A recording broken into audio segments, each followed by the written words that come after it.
श्री स्वामी समर्थ मित्रांनो, आपल्या स्वामी सेवा चॅनलवरती तुमचे मनापासून स्वागत आहे। तर मित्रांनो, मागील व्हिडिओमध्ये आपण होतो तिसऱ्या अध्यायावरती, जो की मी तुम्हाला अर्धा समजून सांगितला होता आणि त्या अध्यायाचं नाव होतं अंबरीशाची कथा। तर चला आपण आपला अध्याय कंटिन्यू करूया। कलियुगात त्रिदेव एकच मनुष्य रूपाने अवतार घेऊन आले, तेच श्री गुरु होत।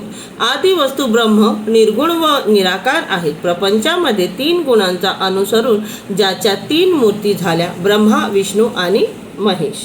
ब्रह्मा रजोगुणाने सृष्टी निर्मित करतात, विष्णू सत्वगुणाला अनुसरून तिचे पालन पोषण करतात, तर रुद्र तमोगुणामुळे संहाराचे कार्य करतात। रुद्र म्हणजे श्री साक्षात भोलेनाथ।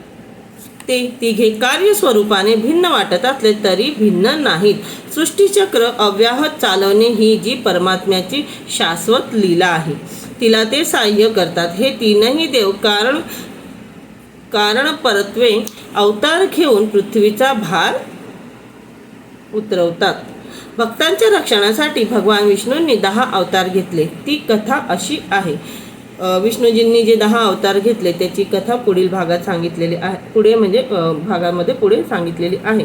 आता त्यांनी आपल्याला हे सांगितलं की दत्तगुरु हे दत्तगुरूंचा अवतार कोण आहे, कसे आहे, गुरुदेव ब्रह्मा, विष्णू, महेश यांचे कार्य काय आहे हे सांगून झाल्यानंतर ते आता आपल्याला पुढे सांगत आहे।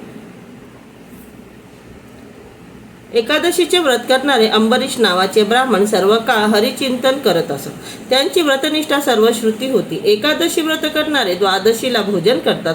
त्यावेळी पारणे फेडण्याआधी कोणी अतिथी घरी आल्यास आधी त्याला भोजन देऊन मगच आपण जेवावे असे शास्त्र सांगते। एके दिवशी दुर्वासांनी त्यांची परीक्षा घेण्याचे ठरवले आणि त्यांचे व्रत भंग करण्याच्या उद्देशाने मुद्दाम द्वादशीला त्यांच्या घरी आले। त्या दिवशी द्वादशी तिथी घटकाभरच होती। पारणे करायचे असेल तेवढ्याच अवधीत अन्नग्रहण करणे क्रमप्राप्त होते। अंबरीशांनी दुर्वासांचे स्वागत केले। त्यानंतर दुर्वास ऋषी स्नान देवताचरणादी नित्य अनुष्ठानासाठी नदीवर जाण्यास निघाले।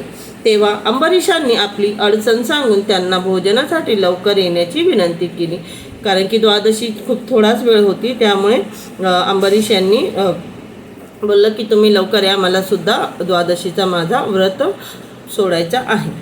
पण ते आलेच नाही। शेवटी व्रतभंग होऊ नये म्हणून त्यांनी नुसते तीर्थ घेऊन पारायण केले। उपवास जेव्हा आपण एकादशीचा उपवास करतो मित्रांनो, तो उपवास आपल्याला दुसऱ्या दिवशी सोडावाच लागतो, तेव्हा तो उपवास लागू होतो। पण ते आले नाही, त्यामुळे त्यांनी आपला ते जे आहे अंबरीश त्यांनी तीर्थ घेऊन आपला उपवास तोडला आणि पारण केले। त्यानंतर दुर्वासांसाठी भोजन तयार करून ते त्यांची वाट पाहू लागले। तेवढ्यात त्यांचे आगमन झाले। त्यांनी अंबरीशाकडे रागाने पाहिले व म्हणाले, तुम्ही अतिथीला न घेताच भोजन केलेत, या माझ्या अपमानाबद्दल तुम्हाला सर्व योनीमध्ये जन्म घ्यायला लागेल। ती शापवाणी ऐकून त्यांना रडू आले। तेव्हा आपल्या भक्तांची केविलवाणी अवस्था पाहून भगवान विष्णू तिथे प्रकट झाले।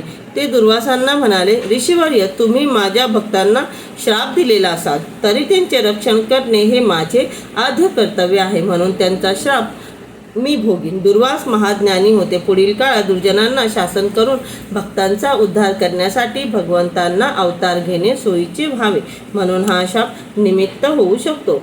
हे लक्षात घेऊन ते म्हणाले, प्रभू, परोपकारासाठी शाप भोगताना तुम्ही विविध स्थानी आणि विविध योनीत एकूण 10 अवतार घ्या। त्यानंतर विष्णूंनी मत्स्य, कूर्म, वराह, नरसिंह, वामन, परशुराम, राम, कृष्ण व बुद्ध असे क्रमाने 9 अवतार घेतले। पुढे कल्की नावाने 10वा अवतार होणार आहे। आता तुम्हाला दत्त अवताराची कथा सांगतो, ऐका। तर तिसरा जो अध्याय आहे आपला, तिसऱ्या अध्यायामध्ये इतकंच होतं।